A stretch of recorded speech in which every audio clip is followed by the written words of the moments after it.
সেই সরকার, যোগী সরকার, বিজেপি সরকার সেই রাম মন্দির তৈরি করেনি।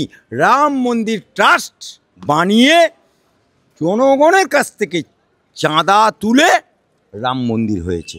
This is the proof. 1 kilometre দূরে বাবরি মসজিদ,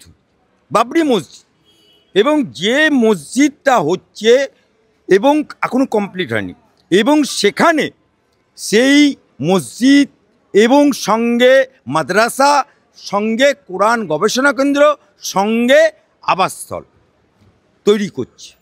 সেটাও কিন্তু বাবরি মসজিদ অ্যাকশন কমিটি ট্রাস্ট মুসলমানদের কাছ থেকে চাঁদা তুলে করছে। সেটাও কিন্তু কোনো সরকারি টাকায় হচ্ছে না, কেন্দ্রীয় সরকারের টাকা।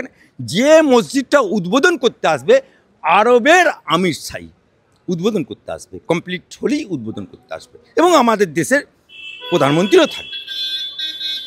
এবং আজকে যিনি প্রেস বাইট দিলেন, ফিরহাদ বাবু, আমি ফিরহাদ বাবুকে বলতে চাই, ফিরহাদ বাবু তুমি প্রেস বাইট করে বললে আমরা ধর্মের রাজনীতি করি না, হুমায়ুন ধর্মের রাজনীতি করছে।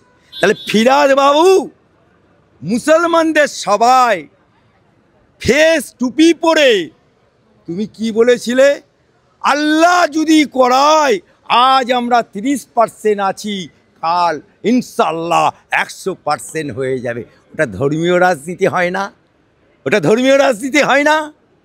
আজকে মমতা বাবুর সরকার শুধু দীঘায় সরকারি টাকায় মসজিদ করে ক্ষান্ত হয়নি, তিনি মহাকাল মন্দিরের জন্য উত্তরবঙ্গে জায়গা দিয়ে দিল ফ্রিতে। আবার নিউ টাউনে মুসলমানের দান করা মসজিদ, দান করা জায়গা, সেখানে মসজিদ চলছে, কারেন্ট চলছে, আলো জ্বলছে, সেখানে ফ্যান চলছে, কারেন্ট কেটে দিল, দিয়ে সেই জায়গাটা হিডকোকে দিয়ে দিল। তাহলে এটা ধর্মীয় রাজনীতি হয় না? হ্যাঁ, চালু নিয়ে আবার ছুচার বিচার করছে। আজকে হুমায়ুনকে ধর্মীয় তকমা দিয়ে তুমি তাকে সাসপেন্ড করলে।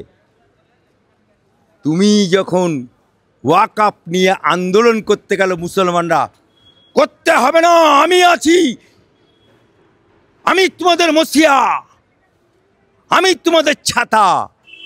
আজকে কি এমন হলো, ছাতা দুমড়ে গেল, বলল কেন্দ্র যা বলিবে যাহা করিল আমি তাহাই মানিয়া লইলাম। তাহলে মুসলমানরা আজকে তোমার কাছে তেজপাতা হয়ে যাচ্ছে। বাংলার বুকে তুমি যখন মন্দিরই করেছিলে, তোহা সিদ্দিকি থেকে আরম্ভ করে অনেক আলেম ওলেমা মুসলমানদের বারবার বলেছিল, মসজিদ করেছো সুস্বাগতম, তুমি এই মন্দির করেছো সুস্বাগতম, একটা মসজিদ করে দাও।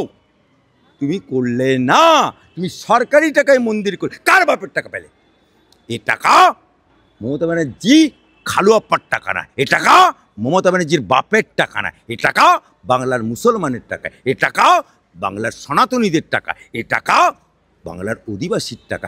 সরকারি টাকায় তুমি মন্দির করলে, সরকারি টাকা জায়গা তুমি দিয়ে দিলে একটা ধর্মকে। কেন?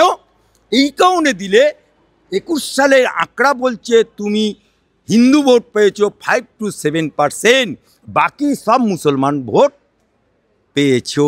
আর শুভেন্দু অধিকারী বিরোধী দলনেতা হিসেবে গোটা পশ্চিমবাংলা সনাতনীদের একতা করার চেষ্টা করছে। সেখানে তুমি থাবা বসানোর জন্য তুমি মন্দির বানিয়ে দিলে সরকারের টাকায়, সেখানে তুমি মা কাল মন্দিরের জন্য জায়গা দিয়ে দিলে হিন্দুদের জন্য, সেখানে তুমি হিট করতে মুসলমানদের জায়গা কেড়ে নিলে। আর আজ হুমায়ুন কবির একটা মসজিদ করবে, ভিত্তি স্থাপন, সেখানে তুমি তার বাপের টাকা, তার নিজের টাকা, জনগণের মুসলমানদের টাকাতে সে মসজিদ করবে বলেছে, সে কোনো সরকারি টাকাই করবে না। তাহলে তাকে ধর্মীয় আধারে তাকে সাসপেন্ড করা হলো। ये डर अली अफजल चंद का अच्छा लगा, ये डर हुमायूं कबीर को अच्छा लगा, ये डर बंगाल का मुसलमान को, राष्ट्रवादी मुसलमान को अच्छा लगा। इसका जवाब बंगाल का मुसलमान, বাংলার মুসলমান এবারে ভোট চাইতে গেলে ২৬ সালে সনাতনীদের কাছে ভোট চাইতে গেলে, মুসলমানদের কাছে ভোট চাইতে গেলে মুড়ো ঝাঁটা নিয়ে তৈরি আছে। মুসলমানদেরকে ভোট চাইতে গেলে মুসলমানরা ঝেঁটিয়ে তোমাকে দিল্লি দেখিয়ে দেবে, আর সনাতনীদের তুমি যতই মন্দির করো আর যাই করো, সনাতনীরা এবারে জেগেছে। তাই মমতা বুবু, মমতা খালা, হাসিনা বুবুর মতো বড়িয়া বিস্তার বাঁধতে শুরু করে দাও।